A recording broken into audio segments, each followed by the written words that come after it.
Hello everyone, my name is Ivo and welcome to Cooking with the Koyas. Today we are going to take my very own garden tomatoes and turn them into and jar our own tomato sauce, otherwise known as passata or strained tomatoes. And we are going to do so using the authentic way that my parents did, that my grandparents did growing up in Abbruzzo, Italy, and of course that we did as youngsters growing up here in Canada. We're going to show you the exact authentic way, how we do it using this little tomato processing machine. I'll show you how to set that up as well. But the first thing we have to do is we have to wash our tomatoes and, very importantly, dry them. You want your tomatoes to be dry because that residual water that's on the tomato is going to end up on our sauce, and we don't want our sauce to be watery. We want it to be all tomatoes. So these have now all been individually washed and dried. And as you can see, I've got a different variety of tomatoes here because that's just what I picked from the garden. And there's not that much, but I'm only going to do this today just for the demo so you get the idea on how we make our sauce. Normally we do bushels at a time. So, all right. So for today's purposes, this will be it. We'll see how much sauce we get. But you need to cut your tomatoes. So first thing I like to do, cut them in half and always look inside because sometimes there's some black on the inside, and if there is, you want to remove it. The next thing you want to remove are these green stems right there. You want to just remove that and then maybe cut it in a quarter. The smaller the pieces, the easier they are to go through your tomato machine. So basically you're just cutting out that one little piece, discarding that, cutting them, and that's what you want, some smaller pieces. Now, one trick that I don't know if it was Laura or my father who came up with it, but instead of cutting the tomato right in half, if you cut just on one side or the other of that mark, so I'm going to just cut right there on the other side of that green stem. So now you have the stem only on this side and not on this side. So it saves you one step. So now that can just be cut, and this you can cut out the green stem all in one motion. That's it. So it's quicker that way. And trust me, when you're doing bushels of tomatoes, that little bit helps. So again, I'm just going to cut on the other side. This is a big one. I'm going to cut on the other side of that stem. Okay. And then I'm just going to cut, and you see a little bit of green there. I'm going to remove that green. You want to avoid any green. You want to have your sauce nice and red, and any green, and the reason you want to remove the green, or remove, in this case you see the stem here, that stemmy part, because that's going to cause some acidity and it's going to throw the taste of your sauce or your passata off. So try to remove as much as you can. If you see any, and that's the beauty of cutting them in half and taking a look, you're able to easily see if anything needs to be removed or not. So now I'm just going to continue. Again, I got different shapes and sizes here, but I'll show you one more time. I'm just going to cut on the other side of that and remove that all in one swoop. Go a little bit deeper. Cut in half, go to the next one. So there we go. Last one is done. Isn't that a beautiful sight? Look at that. I love it. Okay, let's take this over to the stove. Let's put the stove on medium. There we go. Now here's a spoon for you. Okay, so all we're going to do at this stage here is we want to heat up the tomatoes. We want them to be hot only so that they will process through the machine very, very easily, because that machine is going to remove the skins from the paste. And in order to do so and not to struggle, these need to be hot. So I've got it on medium, and you don't want them to burn. So as they start to heat up, what you're going to want to do is just toss them around, A, so they don't burn, and B, so that they all get hot. So that's what I'm going to do now. I'm going to leave it on medium, and I'm just going to stir it maybe every so often and get these tomatoes good and hot. So as I keep tossing these along, you're going to start to notice, and see if I can push these aside a bit. You can see here the water that's being released. That is water that is being naturally released from the tomatoes right here. So if the tomatoes are sticking, sometimes you might need to add a little water, but as you can see here, there's plenty of water. We don't need to add any, and it's the natural water that is being released from these tomatoes as we cook them, which is a good thing. However, when we get to the next stage, we're going to want to release some of that water because we don't want it in our sauce. So you can see here, looking at this tomato, the skin is already starting to soften. So that's what you want to see. But they're not quite 100% ready yet. We're going to cook them just a little bit longer. So as you continue to cook, you can see there's even more water developing now. You could clearly see there's a lot more water coming out. But also look, this one is still very, very firm, very hard. So don't worry, you cannot overcook the tomatoes, but you definitely want them cooked. You want them soft, again, so that they go through the machine. So when you feel them and they're still hard like that, they're not done yet. And again, you can't overcook, so don't be shy. Okay, look at this now. Remember how we started off with very, very little water? Again, this is all natural water right from the tomatoes. And different tomatoes, different styles of tomatoes will produce, or different variety of tomatoes will produce more or less water. And I had a mix of tomatoes here, and as you can see, we've got lots of tomato juice. So we are definitely done. These are really soft, these tomatoes, and I made them a little extra soft just because I want it to go through the machine really, really easily. Speaking of such, let's move on over. What we want to do now is strain the water from those tomatoes. So I'm actually going to use a pasta strainer. So when we used to do bushels of tomatoes, we would use a cheesecloth to drain. But because I'm making just a little bit of sauce, this will be easy enough. And the reason why I have a bowl underneath is because I want to catch all that water. That tomato juice is actually very, very good, and we're not going to let any of that go to waste. Okay, there's a little there and a little there. Okay, there we go. So we're going to let those drain just a bit. I could even help them out a little bit. Now that tomato juice or water that we're straining out of here, what you could do with that is you can jar that on its own, or you could let it cool and freeze it. But at the end of the day, you definitely want to save that, because you can use this tomato juice or tomato water when you're making some nice homemade soups, or you can add it to your pasta fagioli. There are so many uses for that. So please don't discard that water. Save that water. It's very, very good. And it's also healthy. Okay, that is pretty good. What I've been doing, I've just been filling up another bowl. There we go. And yeah, and we're good to go. Okay, that's good enough. Okay, so these tomato machines are really, really easy to assemble. There's only a few pieces and it goes together quickly. So it's gonna clamp down, and normally this would clamp down on a table, but my table is beveled and doesn't work out very well for this arrangement. So, as Laura said, take out one of the drawers from your kitchen counter. And now you'll be able to grab right onto there, which was a great idea. So I'm just going to use this little mat as a little protector. Okay, and then is it going to fit? I guess I should have checked that first, right? Okay, so, oh yeah, there we go. Fits perfectly. So now I'm just going to tighten that up. Now there's a conveyor screw, and it goes onto this knob right here. It's a square knob. There's a square hole that fits in there nicely and locks in, as you can see. Then we have our strainer. Now our strainer has a seam on one side, of course, where they've joined it together. I like to keep the seam side up, only because it's easier, because all the juice, all your sauce, your strained tomatoes are going to come out of these holes. So I like to keep that on the top. So that just very simply goes, oh, and by the way, make sure there's a rubber washer there. You want to make sure that washer is in place. You can see this white washer right there. You want to make sure that washer is not missing. So that just goes on, and then these two clamps, quite simply, on either side with these wing nuts, just tighten it up. There we go. Now, this is kind of neat.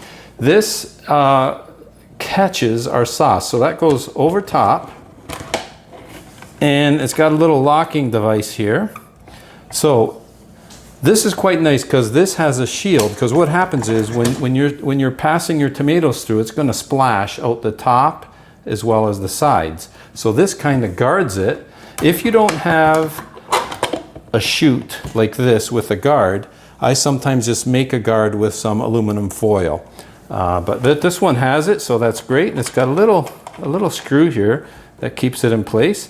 That's fantastic. So what's going to happen? The process is as follows. The passata, or the strained tomato, is going to come out here and into this bowl, and come out on this end is going to come out are going to be the skins, because we don't want the skins in with our sauce. So this machine actually separates the two, which is amazing. Oh, let's not forget our hopper. There we go. Hopper goes on top. So now, and we used to do this with bushels and bushels of tomatoes. Today's purposes, very simply, just a handful of tomatoes, but you get the idea. So now, with the hopper, this little plunger, I can push the tomato through, and you can see there what's happening. And you see the skins coming out of the other end. Pretty neat system, actually. Whoever invented this, I should probably look that up, because it's pretty neat how this works. So let's put some more tomato. In fact, we don't have much more. Well, you know what? For my little garden, I still got a nice little bit of tomato out. All right, so I'm gonna plunge and put some more in. Put these right through. And because their tomatoes are nice and hot, you can see that the machine, I am not struggling at all. It's very, very easy to pass that through the machine. If I didn't cook them enough and they were still firm, hard tomatoes, the machine would be struggling. Now, I'm going to continue to turn. This is an important part as well. Get all those skins out, because you would think now that we're done, but we're not. Because those skins are still very, very, they don't look like it, but there's still tomato pulp on these skins to be removed. So the first time through, you want to pass them through at least one time. So I'm going to show you, get a little spatula. I'll show you kind of the bonus sauce that we get from those skins that you would think that they're done, but they're not. All right, so the skins go back in, and they're going to be passed through. And let's see what we get.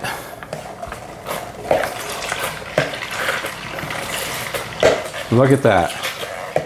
And typically, the sauce or the passata that you get at this stage is thicker, typically. Now, oh, and look what I forgot to do. Too excited to pass them through. Good thing the counter was clean. All right. That happens. Okay. So now, I mean, if you really, really want to, you could pass those skins through one more time.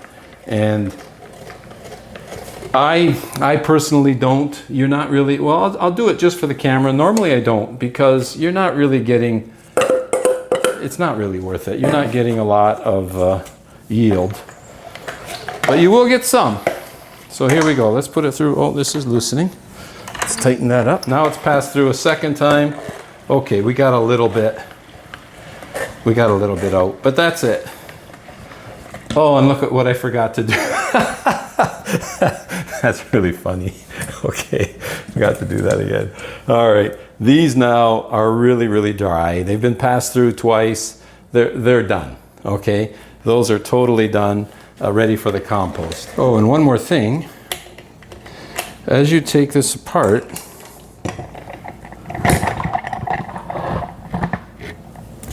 we're going to drain all that and get all that sauce, but look at what's on here. You won't want to lose any of that. That's good thick sauce there that we want to, just with a spatula, you can easily remove that. And again, nothing goes to waste. So clean that off nicely, and then this can be washed. But we're going to get ready for the next step, which is jarring. Oh, isn't that a beautiful sight? Look at that nice tomato sauce. And the other thing I should have mentioned, that machine, not only does it remove the skins, but it also removes the seeds. Look at that, absolutely gorgeous. Okay, so what we have to do now is we have to cook this. We have to bring this to a boil.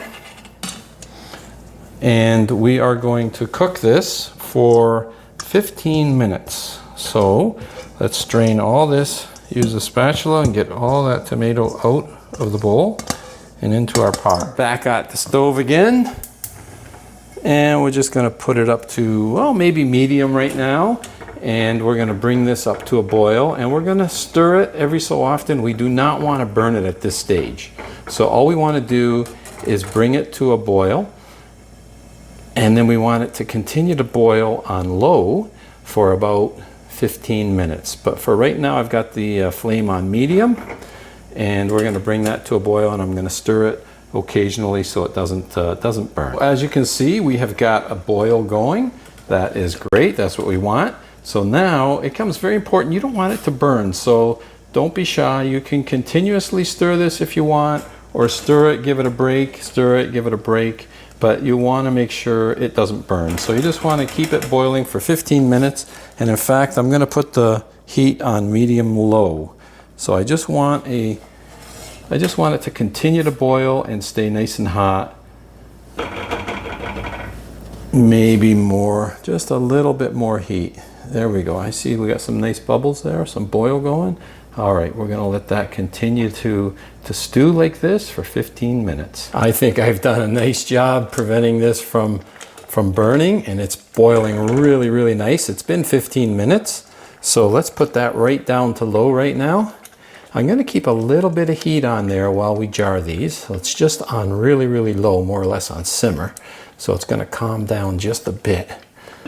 There we go, makes it a little more manageable. Okay, so now we've got our jar filler, and you can't see it, but I can barely see it, but there's a mark right here, which is a fill line. It's very, very hard to see, but basically you're gonna fill it to just above the bottom of that jar filler. So with a ladle, let's put a little bit of our sauce or our passata in the jar. Okay, and now I'm gonna stop. I'm gonna add a ½ teaspoon of salt. I'm using sea salt. You could use regular table salt. And look at this beautiful basil I just got from my spice garden. 1 leaf of basil, in goes 1 leaf of basil. That's all you need, because when you actually go to make your tomato sauce, you're gonna add your meat and you're gonna add your spices, you're gonna add more salt. This is just enough to keep it preserved. Okay, are we even gonna get a jar of sauce out of those tomatoes? I think we will. Look at that, it's gonna work out perfectly to 1 jar here. I couldn't have planned that better if I tried. Okay, we're gonna end up with 1 beautiful jar of homemade passata right there. Okay, it is absolutely perfectly filled 1 jar. I can't believe that. Okay, great.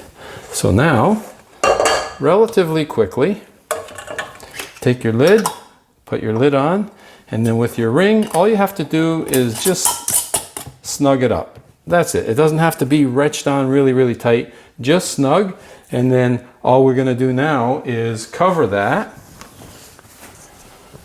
All that has to happen, cover it, keep it warm so it cools slowly, and that will seal within 12 to 24 hours. 1 absolutely beautiful, beautiful jar of homemade passata. And you know what? I'm keeping the Italian tradition going.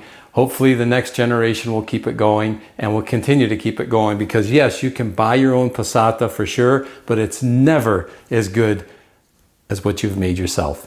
So this, like I said, all I'm gonna do is cover it. By tomorrow morning, it'll be sealed, and the way you can check is just push down on the lid. When you push down on the lid, if you hear it pop as you push it in, then it hasn't sealed.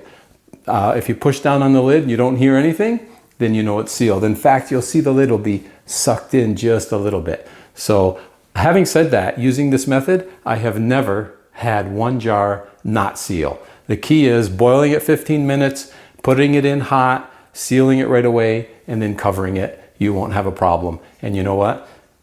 This was only 1 jar.